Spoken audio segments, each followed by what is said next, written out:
আসসালামু আলাইকুম সবাইকে। গত ক্লাসে তো আমরা ভেক্টরের ডেফিনেশন, স্কেলারের ডেফিনেশন, তারপর ভেক্টর রাশির ডেফিনেশন সম্পর্কে পড়ছিলাম। তো আজকে ভেক্টরকে কিভাবে প্রকাশ করতে হয় এবং কয়েকটা ইম্পর্টেন্ট ভেক্টর সম্পর্কে আমরা জানবো। যদি মনে করো এ একটা ভেক্টর হয়, তাহলে এই ভেক্টরটাকে তোমরা কিভাবে প্রকাশ করতে পারবা জানো? কয়েকটা ধাপ আছে। যেমন তুমি চাইলে একটা ভেক্টরকে এর উপরে এভাবে হ্যাট দিয়ে, সরি, এর উপরে এভাবে অ্যারো দিয়ে তুমি প্রকাশ করতে পারবা ভেক্টরটাকে। আবার এর উপরে এভাবে বার দিয়ে তুমি প্রকাশ করতে পারবা, এর নিচে এভাবে বার দিয়ে প্রকাশ করতে পারবা, অথবা একে এভাবে বোল্ড করে দিয়ে প্রকাশ করতে পারবা। বুঝছো?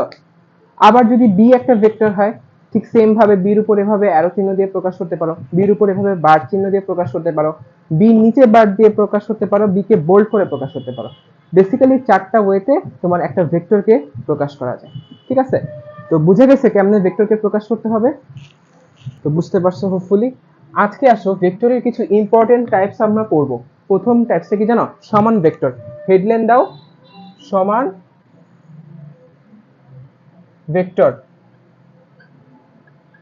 ঠিক আছে? নাম শুনেই তো বোঝা যাচ্ছে অনেক কিছু, তাই না? সমান ভেক্টর মানে কি? দুইটা ভেক্টর পরস্পর সমান হবে। এখন কিভাবে সমান হবে সেটা হচ্ছে আমাদের জানার বিষয়। এই দেখো, এই একটা ভেক্টর, ঠিক আছে? ঠিক একই দিকে একই মান নিয়ে যদি আরেকটা ভেক্টর বি হয়, দেখছো? এই এ ভেক্টর আর বি ভেক্টরের মধ্যে কোনো চেঞ্জ আছে? দেখো, এই এ ভেক্টর আর বি ভেক্টর একই মান নিয়ে একই দিকে ক্রিয়া করতেছে। তাহলে আমরা কি বলতে পারি না এ ভেক্টর আর বি ভেক্টর পরস্পর সমান ভেক্টর? তো পাশে আমরা লিখি দিই এ ভেক্টর সমান সমান বি ভেক্টর। ঠিক আছে? আচ্ছা, এখন যদি বি ভেক্টরের সমান্তরালে ঠিক একই মান নিয়ে একই দিকে আমরা আরেকটা ভেক্টর সি আঁকি, তাহলে আমরা এখান থেকে বলতে পারবো না এ ভেক্টর সমান সমান বি ভেক্টর সমান সমান কি সি ভেক্টর? বুঝে গেছে আমার কথা? একই দিকে একই মান নিয়ে যদি এক বা একাধিক ভেক্টর ক্রিয়া করে, তখন তারা প্রত্যেকেই কি সমান ভেক্টর। তো এখান থেকে আরেকটা ইম্পর্টেন্ট জিনিস সেটা লিখে ফেলো, সেটা হচ্ছে সমান ভেক্টর দ্বয়ের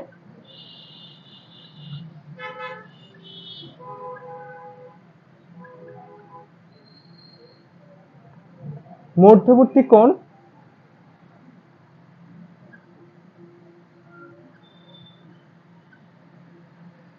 0 ডিগ্রি। ঠিক আছে?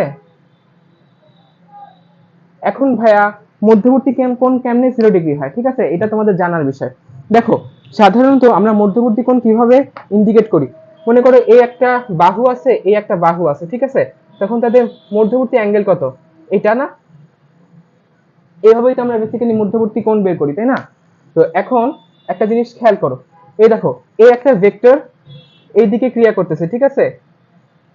এখন আরেকটা ভেক্টর ঠিক সেম একই দিকে এভাবে ক্রিয়া করতেছে।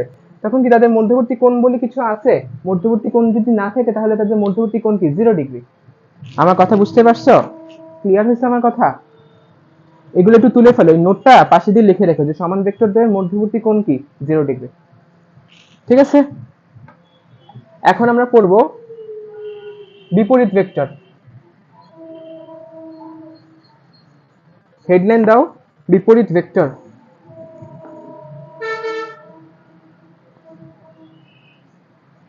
নাম শুনেই তো অনেক কিছু বোঝা যায়, তাই না? যে কাহিনী কি হবে। আগেরটার নাম শুনে তো বুঝতে পারছো সমান ভেক্টর মানে কি, ভেক্টর দুটো সমান হবে। এখন কাজ কি? বিপরীত ভেক্টর প্রমাণ করা। মনে করো এই একটা ভেক্টর এই একই এই দিকে ক্রিয়া করতেছে, ঠিক আছে? এটা কি এ ভেক্টর। আরেকটা ভেক্টর ঠিক সেম মান নিয়ে তার বিপরীত দিকে ক্রিয়া করতেছে, এটা কি বি ভেক্টর। তখন আমরা কি বলতে পারি? এই এ ভেক্টর আর বি ভেক্টর পরস্পর কি বিপরীত ভেক্টর। বুঝে গেছে? এখন ধরো, এখন এখান থেকে আরেকটা কথা আসা যায় যে এ ভেক্টর আর বি ভেক্টরের মধ্যবর্তী কোণ কত, তাই না? তো এই কাজটা যদি আমি করি, এই এ ভেক্টরটার পাশে যদি বি ভেক্টরটাকে এভাবে শিফট করে দিই, আসলে ভেক্টরটা শিফট করি এখানে, তো এই যে ভেক্টরটা যদি শিফট করে দিই, তাহলে এদের ইন বিটুইন অ্যাঙ্গেল কত তোমার? 180 ডিগ্রি, তাই না? বা পাই। তাহলে এখান থেকে আমরা কি অনুসিদ্ধান্তে আসতে পারি? বিপরীত ভেক্টর দ্বয়ের মধ্যবর্তী কোণ কত? 180 ডিগ্রি বা পাই। পাশে লিখে দেখো, বিপরীত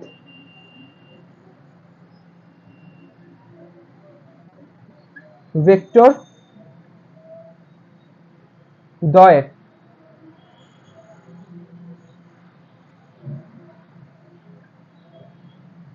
মধ্যবর্তী কোণ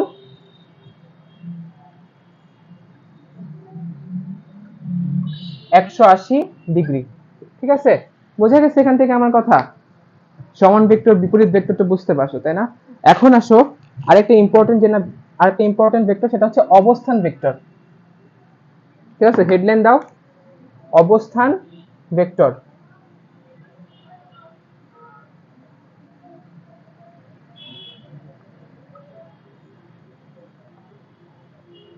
ঠিক আছে, অবস্থান ভেক্টর। মনে করো এটা একটা কি এক্স অ্যাক্সিস না, সরি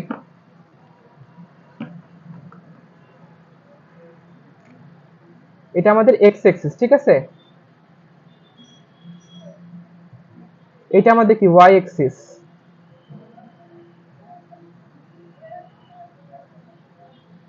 ঠিক আছে, এই এক্স অ্যাক্সিস এবং ওয়াই অ্যাক্সিস এর উপরে যদি কোনো একটা ভেক্টর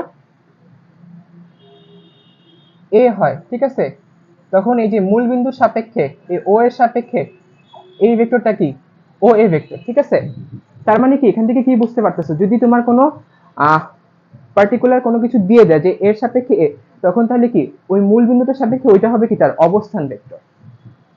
আমার কথা বোঝা গেছে? সহজ জিনিস, কিন্তু একটু কঠিন লাগবে হয়তো বা শুরুতে, আস্তে আস্তে একটু রিডিং পড়লে বইটা তোমাদের ক্লিয়ার হয়ে যাবে একদম। অবস্থান ভেক্টর বোঝা হইলে এখন আসো আমরা বুঝবো হচ্ছে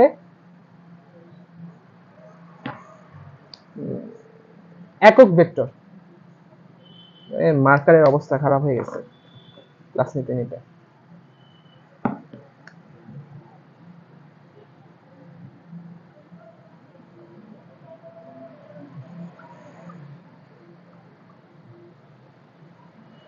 একক ভেক্টর, একক ভেক্টরের নাম শুনে তো বোঝা যায় যে একক ভেক্টরের ভ্যালু কি এক একক হবে, তাই না? তো একক ভেক্টরের আরো একটা গুরুত্বপূর্ণ কাজ আছে, সেটা হচ্ছে কি কোন একটা স্কেলার কম্পোনেন্টকে একক ভেক্টর দিয়ে যদি তুমি গুণ করো তাহলে সেটা কি একটা ভেক্টর কম্পোনেন্টে পরিণত হবে। আমার কথা বোঝা গেছে? এখন দেখো একক ভেক্টরকে আমরা কিভাবে প্রকাশ করতে পারি। মনে করো এ একটা স্মল, স্মল এর উপর একটা এরকম হ্যাট চিহ্ন দিবা, এই হ্যাট ট্যাট বা এটা কি, এগুলো সামনে আমি তোমাদেরকে আরো ডিটেইলসে সুন্দরভাবে বোঝাবো। তাহলে এই এ হ্যাট সমান সমান কি লেখা যাবে জানো? এই এ ভেক্টর ডিভাইডেড বাই এই ভেক্টরের ভ্যালু। ঠিক আছে, এটা সমান সমান কি হবে জানো? 1।